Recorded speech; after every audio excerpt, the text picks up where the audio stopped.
जय श्री हरि विष्णु। राधे राधे। आदरणीय बंधुओं, आप सभी का श्रद्धा ब्लॉग चैनल में बहुत बहुत स्वागत है। आज हम आपके लिए मंगल देव की पौराणिक कथा लेकर आए हैं। कथा पूरी सुनिएगा और प्लीज़ चैनल को सब्सक्राइब जरूर कीजिएगा। हिंदू धर्म ग्रंथों में मंगल देव की उपासना के लिए निर्दिष्ट किया गया है। अपने नाम के अनुरूप ही मंगल देव सभी भक्तों का मंगल करते हैं। अपने भक्तों से अधिक भक्ति पाकर प्रसन्न होने वाले मंगल देव यदि एक बार किसी को शरण में ले लेते हैं तो फिर कोई भी बाधा उनका बाल बांका नहीं कर सकती। आइए सुनते हैं सर्व मंगलकारी भगवान मंगल देव की कथा। बहुत समय पहले की बात है। किसी गांव में एक बुढ़िया रहती थी। वह मंगल देव को अपना इष्ट मानती थी। मंगलवार के दिन वह ना तो घर लीपती थी और ना ही धरती खोदा करती थी। हर मंगलवार को वह मंगल देव का व्रत रखती थी। उसका एक पुत्र था जो मंगलवार के दिन ही पैदा हुआ था, इसलिए वह उसे मंगलिया कहकर पुकारा करती थी। बुढ़िया की श्रद्धा देखकर स्वयं मंगल देव ने उसकी परीक्षा लेने की ठानी और साधु का वेश बनाकर उसके घर मंगलवार के दिन ही पहुंच गए। वह बुढ़िया से बोले कि मुझे भोजन बनाना है, तू थोड़ी सी धरती लीप दे तो मैं भोजन बना लूं। बुढ़िया ने कहा, महाराज, मैं मंगलवार की व्रती हूँ, मैं आज के दिन धरती नहीं लीपती, मैं जल का छिड़काव कर देती हूँ, आप उस पर भोजन बना लें। उसकी बात सुन साधु ने हट पकड़ ली। कहा, मैं तो लीपी हुई धरती पर ही भोजन बनाऊंगा।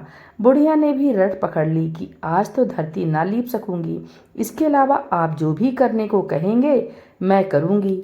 उसकी बात सुन साधु ने वचन लिया कि धरती लीपने के अलावा जो कहूँ करना पड़ेगा। बुढ़िया ने 3 बार वचन दे दिया।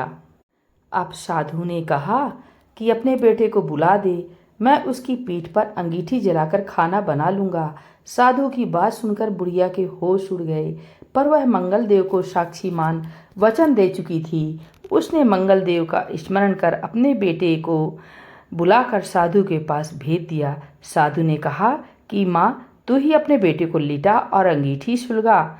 बुढ़िया ने मंगल देव का स्मरण करते हुए बेटे को औंधा लिटाकर अंगीठी जला दी और साधु महाराज को बोलकर अपना काम करने लगी। जब साधु महाराज का खाना बन गया तब उन्होंने बुढ़िया को आवाज़ दी और कहा कि अपने बेटे को बुला दे, वह भी भोग ले लेगा। बुढ़िया ने हैरान होकर कहा कि महाराज, अभी तो आपने उसकी पीठ पर खाना बनाया है, अब वह कहाँ से आएगा?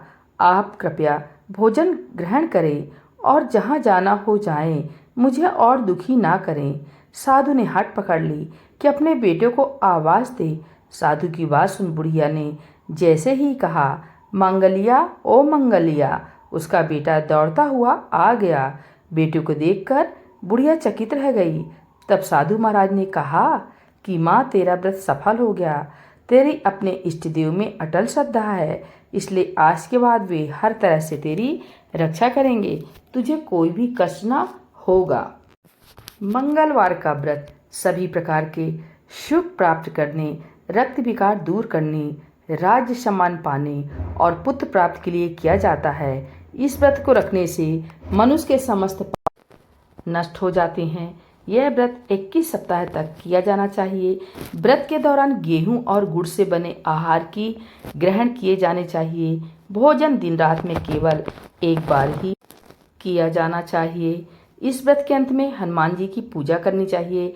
पूजा के समय लाल रंग के वस्त्र पहने और हनुमान जी को लाल रंग के फूल चढ़ाएं। पूजा के बाद मंगलवार की कथा सुननी चाहिए और अंत में हनुमान जी की आरती करनी चाहिए।